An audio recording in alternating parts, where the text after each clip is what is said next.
Good day, sir. Good day, classmates. I am Kid J. Cabrera Brillantes from BPE 1A, and this is my report entitled The Code of Ethics for Professional Teacher Lesson 2.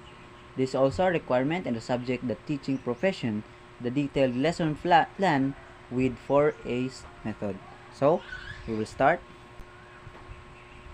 First, the teacher will greet the students.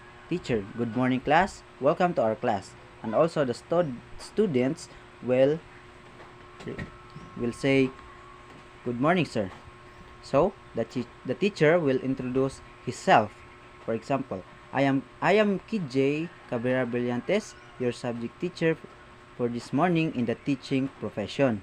So before we proceed to our main goal and topic of this class, everyone must needed to introduce their names respectively. So the point of view, every students are expected to introduce their name.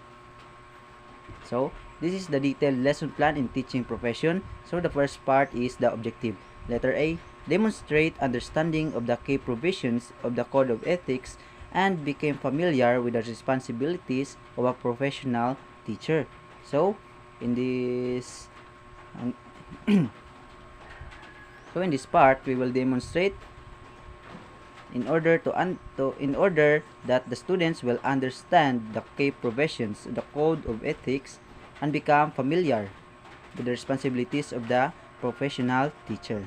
Letter B, describe how the Code of Ethics can help or guide a teacher in the day-to-day performance or task of his work, hence resulting to a good teacher. So, we will describe how the Code of Ethics can help or guide each of us. For example, me as a teacher in a day, which we will perform the task in order to be a good teacher. Letter C, described and became familiar with the responsibilities specified in the Code of Ethics for professional teachers. So we will describe and become familiar with some responsibilities which has been noted or specified in the Code of Ethics for professional teachers. Letter D, exhibit professional behavior as set out by the Code of Ethics for professional teachers. So we will exhibit the professional behavior of the teachers here stated out by the Code of Ethics for professional teacher. So this is the second part, the content.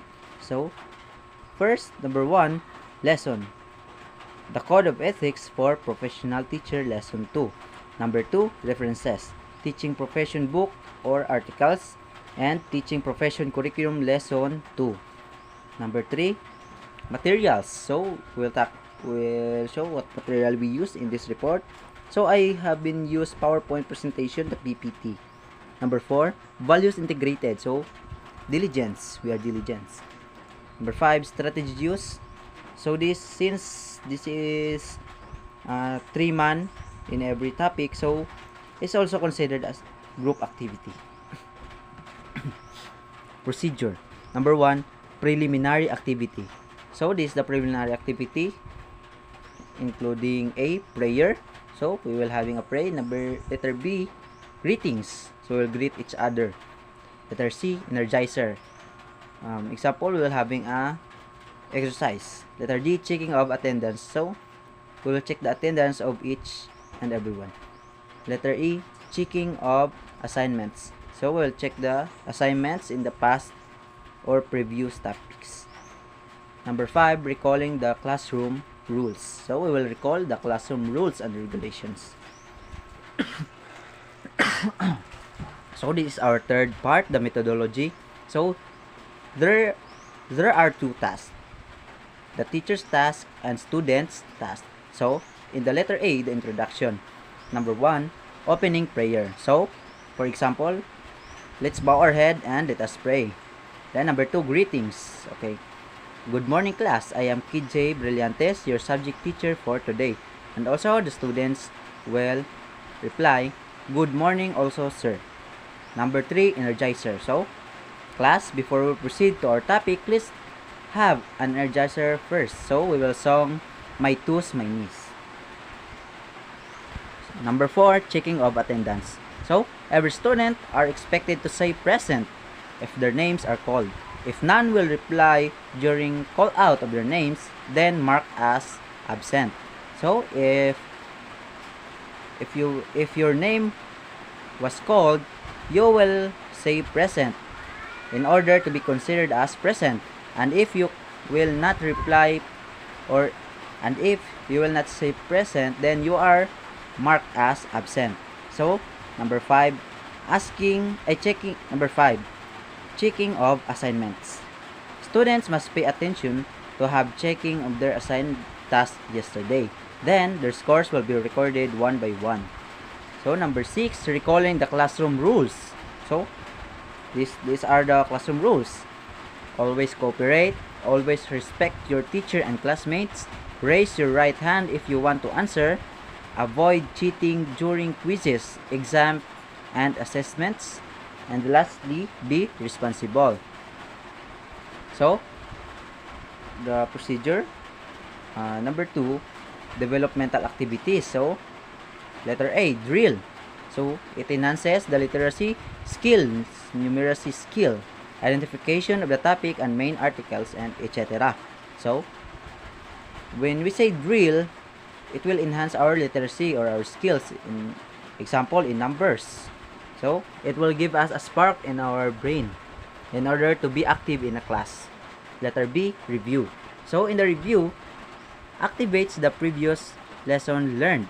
So it will activate our mind to remember what we have discussed in the previous top discussions.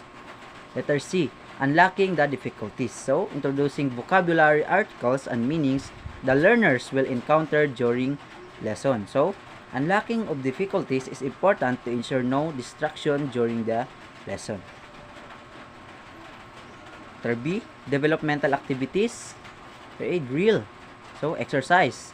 The engagement of some questions on literacy that has a connectivity on a main topic. So for example, the teacher will ask, did you know, class, that all actions and responses are a function of a personal code of ethics, which is a foundation for differences in teacher styles of dealing with students and school-related situations. A well-defined code of ethics will help you negotiate difficult times during the life of your career. So, the students are required to pay their attention and listen to the teacher. So, sa letter B, review. So, audition of the main topic. So, the teacher is now dedicated to open and start the motive of the class. So, the teacher will say, class, our topic for today's lesson was all about the code of ethics on professional.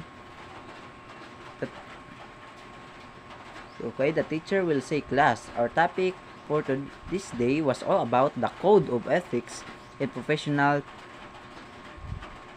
teaching profession, lesson 2. Teacher, okay, the teacher will ask the students, what is a code of ethics? Then, if some students will raise their right hand, their name will be called and they will granted to answer the question. So, the code of ethics. A code of ethics is a guide of principles designed to help professionals conduct businesses honestly and with integrity. A code of ethics document may outline the mission and values of the business or organization, how professionals are supposed to approach problems, the ethical principles based on the organization's core values, and the standards to which the professional is held. So, letter C, the unlocking of difficulties. So, the teacher will say, before we proceed, here are some additional articulates to prevent quarrels. Okay? The Code of Ethics for Professional Teachers serves as guide for teachers, specifically to new teachers, for them to exhibit proper behavior to the learning community at all times. It is imperative that you observe and practice this set of ethical and moral principles, standards, and values. As role model for students, teachers must follow a professional code of ethics. This code ensures that students receive a fair, honest, and uncompromising education. The Personal Code of Ethics outlines teachers' primary responsibilities to their students and defines the rule in a student's life. So, Number 3 in the procedure, motivation. So, what exciting activity can you use to motivate my learners? Still related to the lessons. Is it age appropriate? Does it meet the needs and interests of my learners? Does it give me information about the prior knowledge of the learners about the new lesson? So, there are some questions in order to motivate your class. So, we can see the picture. Number 1 is motivation, presentation of the lesson, discussion, application, and generalize. So, this is the step-by-step process in having a class. So, this is the last part of the procedure. Number 4, discussion. So, step by step and systematic. So, number 1, introduce the lesson. Number 2, give the series of examples about the topic. Number 3, involve the learners in the discussion. The Code of Ethics for Professional Teachers. Preamble. Teachers are duly licensed professionals who possess dignity and reputation with high moral values, as well as technical and professional competence in the practice of their noble profession. They strictly adhere to, observe, and practice this set of ethical and moral principles, standards, and values. So, the teachers are the licensed professional who possess dignity and reputation. So, it means that when you are a teacher, you must be having a dignity and reputation because of your noble profession. So, the teachers must have been strictly adhere to, observe, and practice the set of ethical and moral principles, standards, and values. So, here in the Article 1, the scope and limitations. So, Section 1. The Philippine Constitution provides that all educational institutions shall offer quality educations for all competent teachers. Committed of its full realization, the provision of this code shall apply, therefore, to all teachers in schools in the Philippines. So, it is stated in the Article 1, Section 1. So, it says that the Philippine Constitution provides the educational institution. So, the Philippine institution will offer quality education for all competent teachers. So, in the Section 2, this code cover all public and private school teachers in educational institution at a preschool, primary, elementary, and secondary levels, whether academic, vocational, special, technical, or non-formal. The term teacher shall include industrial arts or vocational teachers and all other persons performing supervisory and/or administrative functions in all school at aforesaid levels, whether a full-time or part-time basis. Article 3, the teacher and the state. So in Section 1, the schools are nurseries of the future citizens of the state. Each teacher is trustee of the cultural and educational heritage of the nation, as the under obligation to transmit the learners such as heritage, as well as to elevate national morality, promote national pride, cultivate love of country, instill allegiance to the Constitution and for all duly constituted authorities, and promote obedience to the laws of the state. Section 2. Every teacher or school official shall actively help carry out the declared policies of the state and shall take an oath to this effect.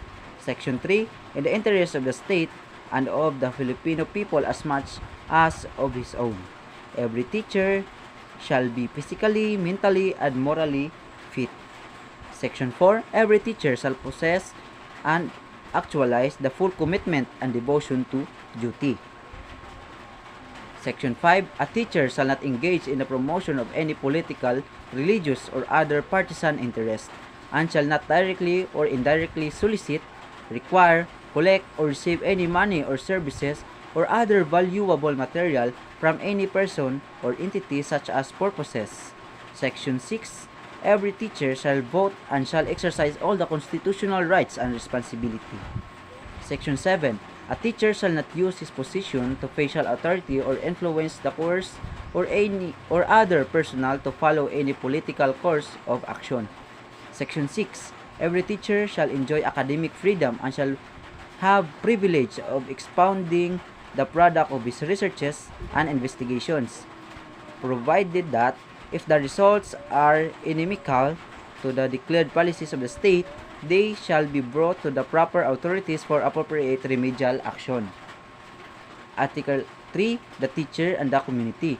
So in the section 1, a teacher is facilitator of the learning, the development of the youth.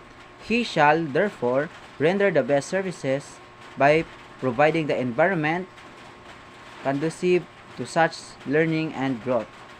Number 2, every teacher shall provide leadership and initiative to actively participate in community movement for moral, social, educational, economic, and civil betterment.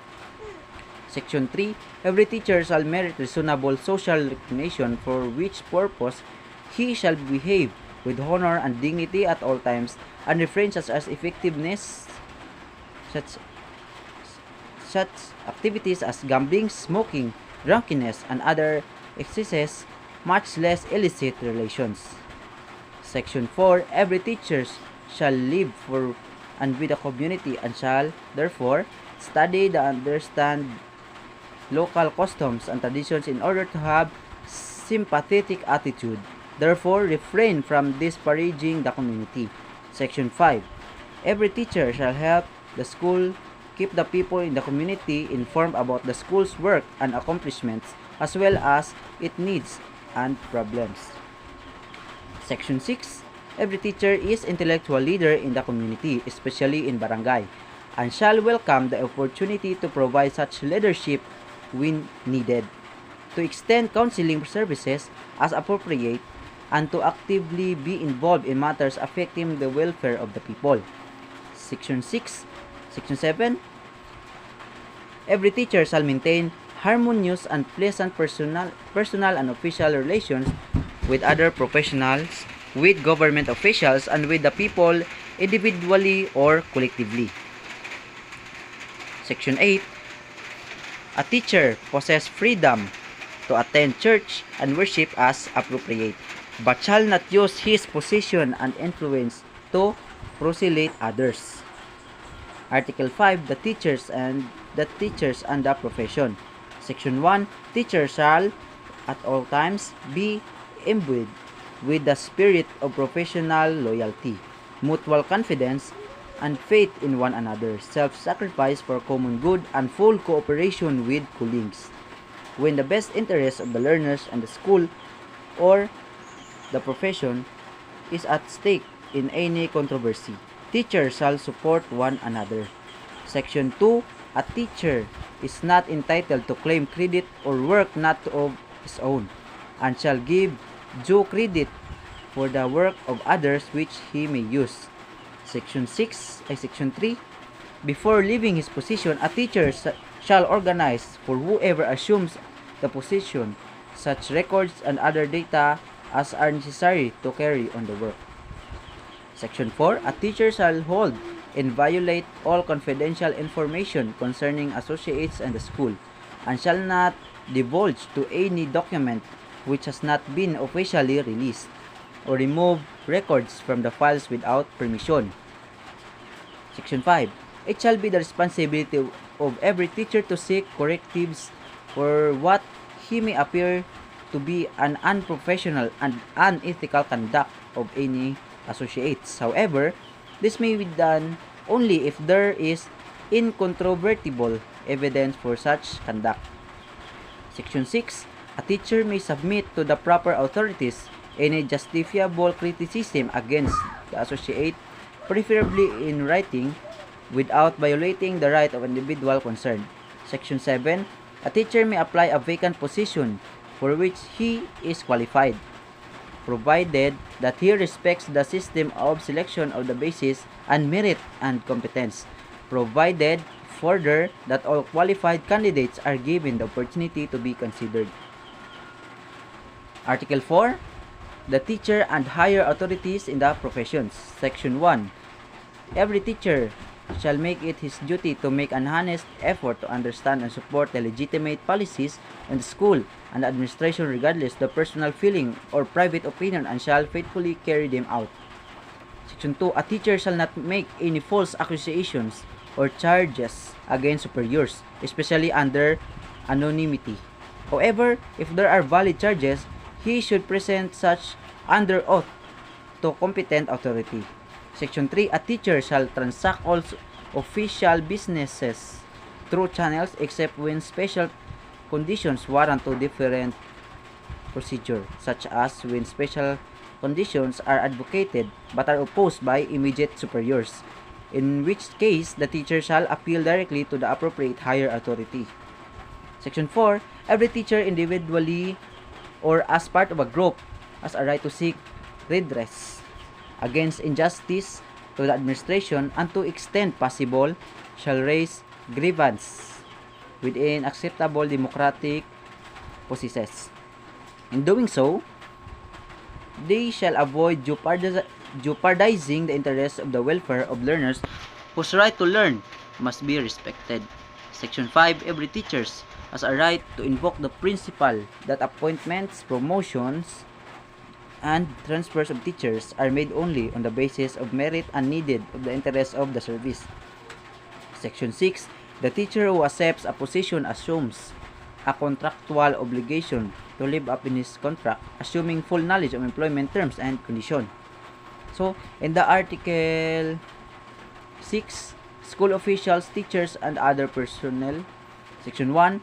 All school officials shall at times have professional courtesy, helpfulness, and sympathy towards the teacher and other personnel, such as practices being standards of effective school supervision, dignified administration, responsible leadership, and enlightened directions. Section 2.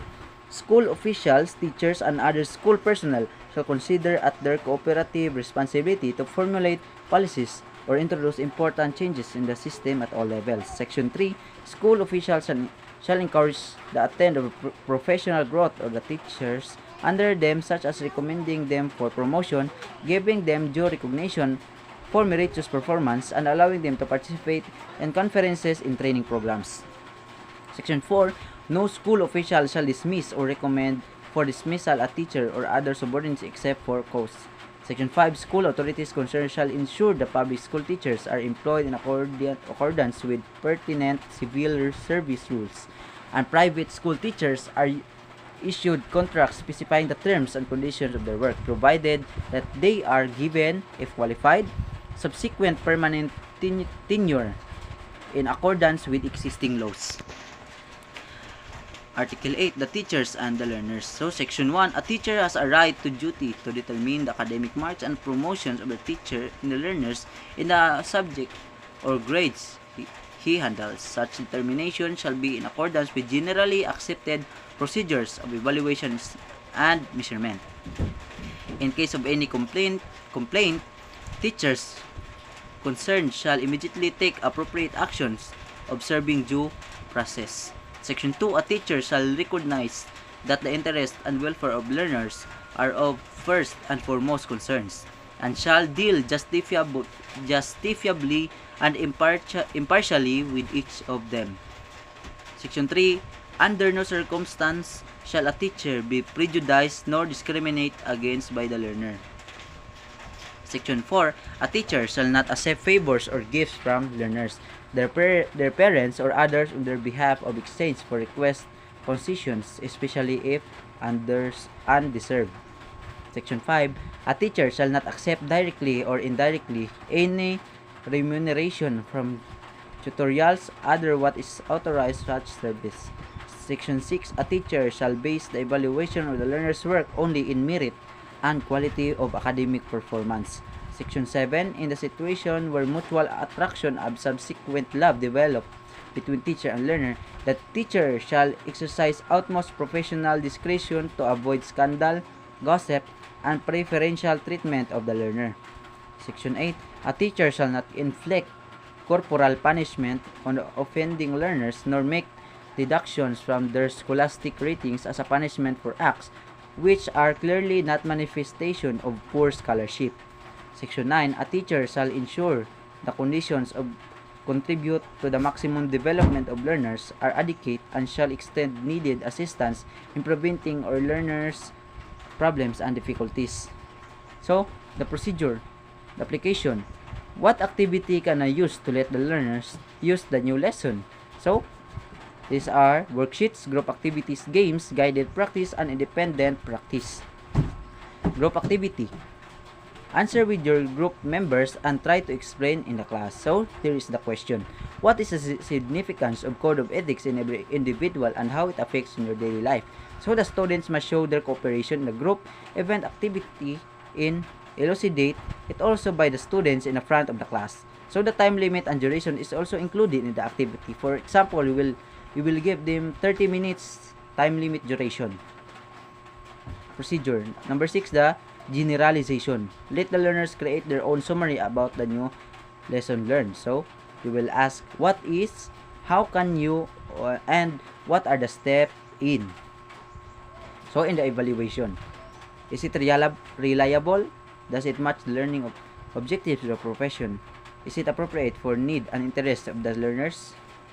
So, in the last part, while giving assignment, the teacher must give an assignment task that will be passed and checked next meeting. So, for example, the question is, what is the connectivity of ethics and culture?